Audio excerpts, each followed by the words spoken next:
After a number of years in service, bathroom ceiling fans can become noisy like this one. I have removed the grill from this one and I vacuumed the whole thing because it was thoroughly filthy. And in this video, I'm gonna deal with it, why it's this noisy. The bearings on it might be short. Right now, the only way to make it quiet is to disconnect it. It doesn't quite have a switch right there where switches are usually installed for this kind of purpose. It looks like I have about 2 screws in my way. This one and this one.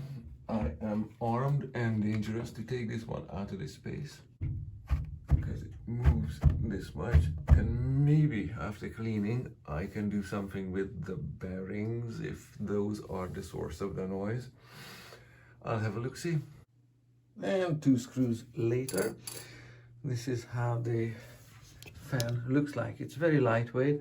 I can lift it with just 3 fingers like so, and it needs to be thoroughly vacuumed with the crevice tool here, all ready to go. The space looks like this, and this is where the 2 screws came out of, and the whole unit just slides vertically down out.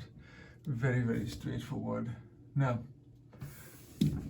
this is how the space looks like after it's been vacuumed. And hey, I just randomly found a nameplate here. So this is the make and model of the fan. And at this switch here, this one is a cover plate, but there might be wiring here for the fan, so it could be switched on and off sensibly. So that's yet to be discovered, and I have some vacuuming to do. And then I'll take a look at the bearing here, which is covered by 2 screws and 2 bolts, something like that, and something here comes apart because the fan blade is only supported on one side. There's no bearing on the other side. So a little more cleaning, a little more discovery. And finally, let's have a look at what goes on behind this dummy plate here.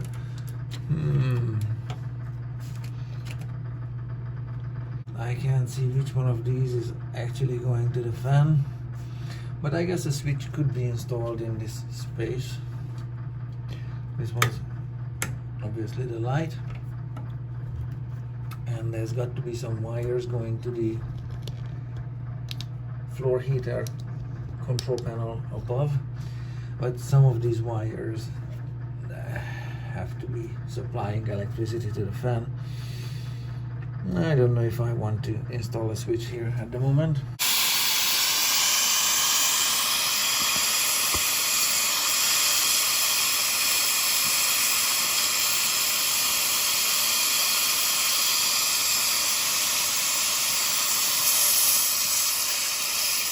Cleaning the fan blades is not especially glorious, but takes just a little bit of anyone's time.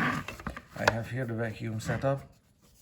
Very simply scraping up the fluff of each fan blade.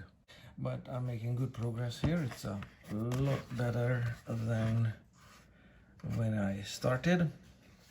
Takes a bit of time, and the screwdriver and the vacuum, of course. So looking at the bearing can be done very simply by spinning the fan either which way, and it turns really easily with minimal input on my part. And the only motion is axial motion in this way, in the direction of the axle. There's a little bit of play and a little bit of motion, which is perfectly normal. Other than that, it runs turns very easily, and it doesn't have sideways wobble to it. There's no run out, nothing perceivable. Rotates easily. So if it ain't broken, don't mess with it. I'm just gonna put it back, see how much quieter it became. All right, let's see what all this work amounted to.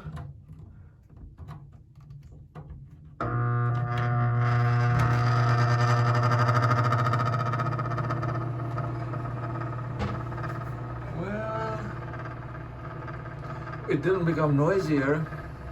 If anything, it's slightly quieter, but it's still making some resonant sounds, and I'm guessing it might be due to how this whole unit is vibrating inside the housing here. I don't know if I tighten the bolts a little differently.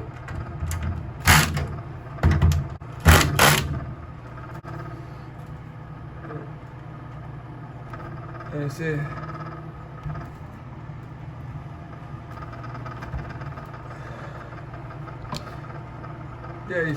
depending on how it's placed in the space here, if I hold it here, it goes very quiet. So the bearing seems to be fine. It's how the whole unit is resonating inside. And I'm wondering now how this can be wedged or supported so it doesn't start. It's basically a drum inside. It doesn't start this loud reverberant sound.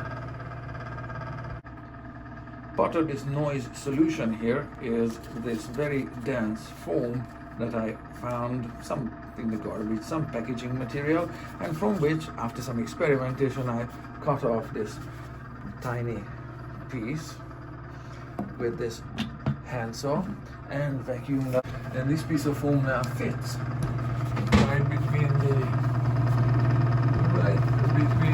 housing here and the bearing currently there, like so.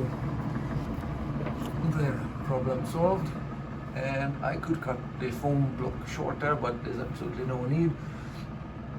The grill can go back here, and this is as silent as it's going to get. Yep. So we're not done, because after a few days I noticed that the foam compresses some amount. This round line here is the outline of the bearing housing, and so I tried different foam. This one is PD styrofoam. Obviously it's not working as well, because after a few days the material settles enough so it's the vibration is not entirely mitigated. So I'll pull it out. You can see that, you can hear that it's noisy. You can see that it's compressed, just like the previous one. But this previous one was still better so far, and it's a very dense foam. But I found a chunk of even better, perhaps, foam. Just needs molding. It's even higher density than this. It looks similar, but it's a little bit harder. And so it goes back here. That's the best solution so far. So foam settles.